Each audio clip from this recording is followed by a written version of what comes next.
I'm sorry for the technical issue of yesterday. I do remember I stopped when I was saying that in Biafra land during the Nigeria-Biafra civil war that were lost, Biafrans lost over 6 million people. About 3 million children died out of starvation due to Buhari case because he was part of the decision body that took that decision to put us on that kwashiorkor situation, which we suffered that eliminated us. Then how do we honor such a man? How do we give him public holidays? Hence, he destroyed Nigeria instead of building Nigeria. None of the refineries are working. He promised us that all the refineries were working, only to empower his brother, Dangote, to manage and produce oil in Nigeria. Our refineries, that of Ene, granted, that of Warri, granted, that of Kaduna, granted. Nearly of that Lagos, granted. But we shift oil to our neighboring African countries, our oil. We shift it and we free and we buy it. Is it madness? Who caused it, Buhari? He was the minister for petroleum and also the president for donkey years, for 8 years. What did we achieve in petroleum? Nothing. Like I told you, we have a lot of, if refineries are working, if Michelin is working, if Dunlop is working, if Continental is working, those are factories that you put a peanut and these companies will be revived. And our students will be working. And not our graduates will be working rather. But no, they share this money. If the budget of Nigeria is 100 billion or trillion, I want to tell you 60% of that trillion goes in pockets of the National Assembly and executives. And nobody says anything. This is the only country where if you say the truth, you'll be arrested and executed and imprisoned for just no cause, and nobody will speak for you. So how do we talk about that? How do we talk about Buhari? A man that doesn't fight for human rights. See how he bungled, what do you call him? A great man, Nnamdi Kanu, from Kenya to Nigeria. And he abandoned him there for the fact that he said that he died too many years ago. But what Nnamdi Kanu said, is it true or false? Time will tell. Why during the time of Buhari, they say great man, the president of Nigeria, remember he was the military head of state, remember he was the president of Nigeria, he died. How many foreign head of state attended the burial? How many sent their condolence visit? That will tell you the truth. You can only hide the truth for a little time, but the truth will surely come out. But I want to tell you the truth. Until things are done normally in this country, things can never be okay. What do you want to be okay? In Igbo land, we said nobody should leave his brother. In Nigeria, leave your brother and go your way. In Nigeria, Igbos don't belong anywhere, which you know very, very well. And if you don't put Igbos in the government of this country will never go any headway. Because commerce is the life wire of every nation, and the Igbos has it. Technology is the powerhouse of every nation, the Igbos has it. Until you come back to the foundation, if you neglect the Igbos, you neglect the destiny of Nigeria. Let us tell ourselves the truth. But remember, no matter how we say we are one Nigeria, we can never be one Nigeria. Because Yorubas never recognized the Igbos. The Igbos wanted to force themselves in Yorubas, but the Yorubas cannot accept them. The Igbos want to force themselves to Hausa and Fulani. They can never accept us. How do you look at that? Have you been to our Abuja office and see where Hausa or a Fulani or Yoruba man is a director or PAMSEC? If they are speaking, if you are speaking English with them in their office for one administrative or logistical matters, what happens? As soon as they see their brother, they change to their language, telling you are not part of them. If we are one, you continue with the English language. They will speak on the language you will not understand. Are we the same? We are not. And I want to tell you the truth. The truth of the matter is that Buhari created a destructive history in this country.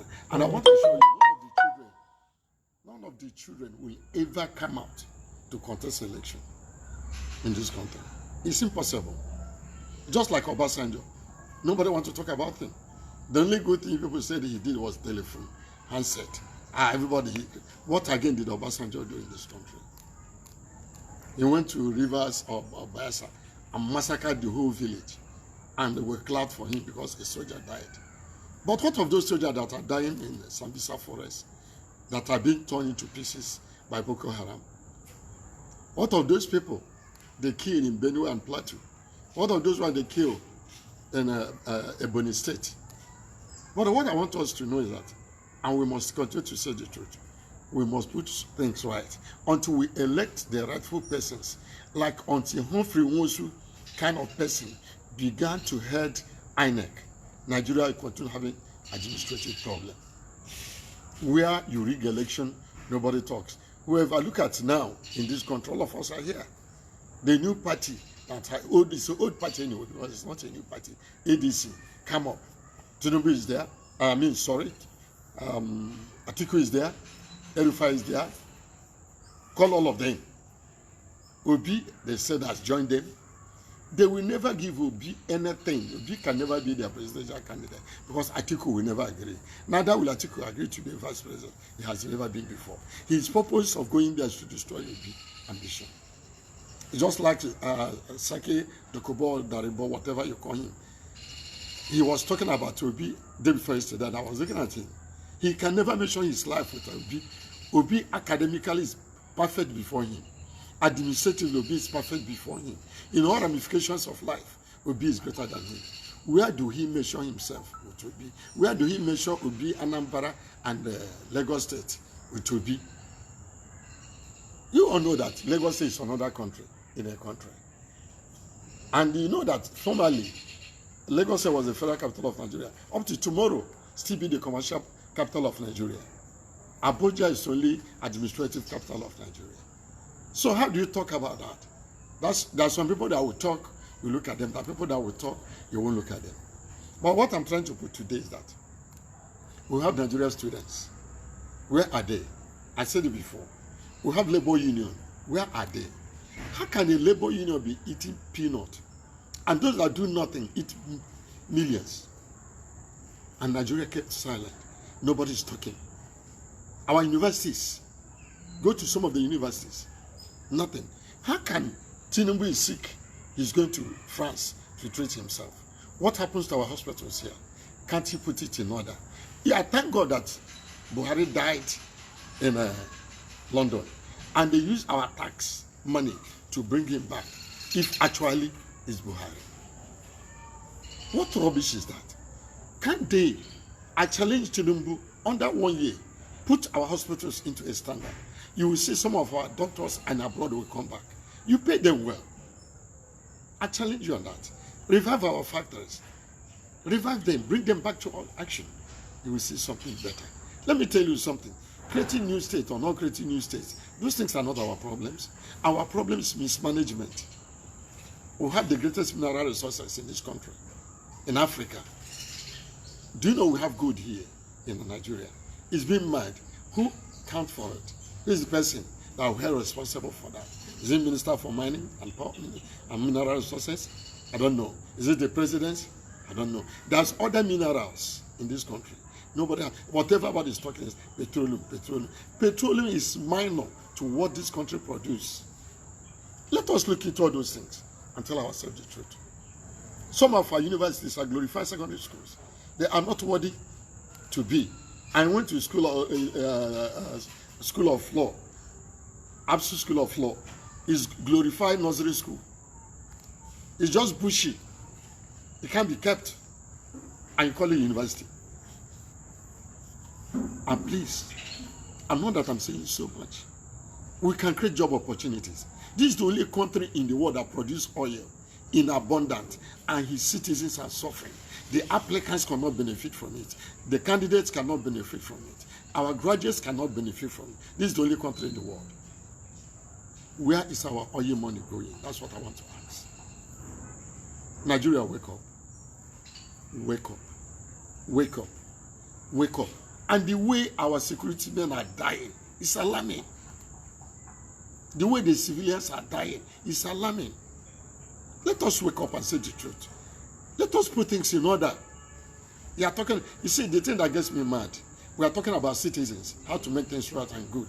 They are talking about 2027 election. Those that are talking about 2007 election, are you sure you live up to 2027? That's the point. Because you are not the owner of your life. You can plan about 2027. A day before that day, you are gone.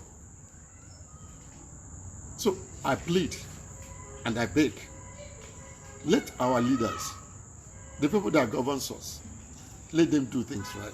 Do we talk about our governors who do things the way they like? Nobody checkmates them.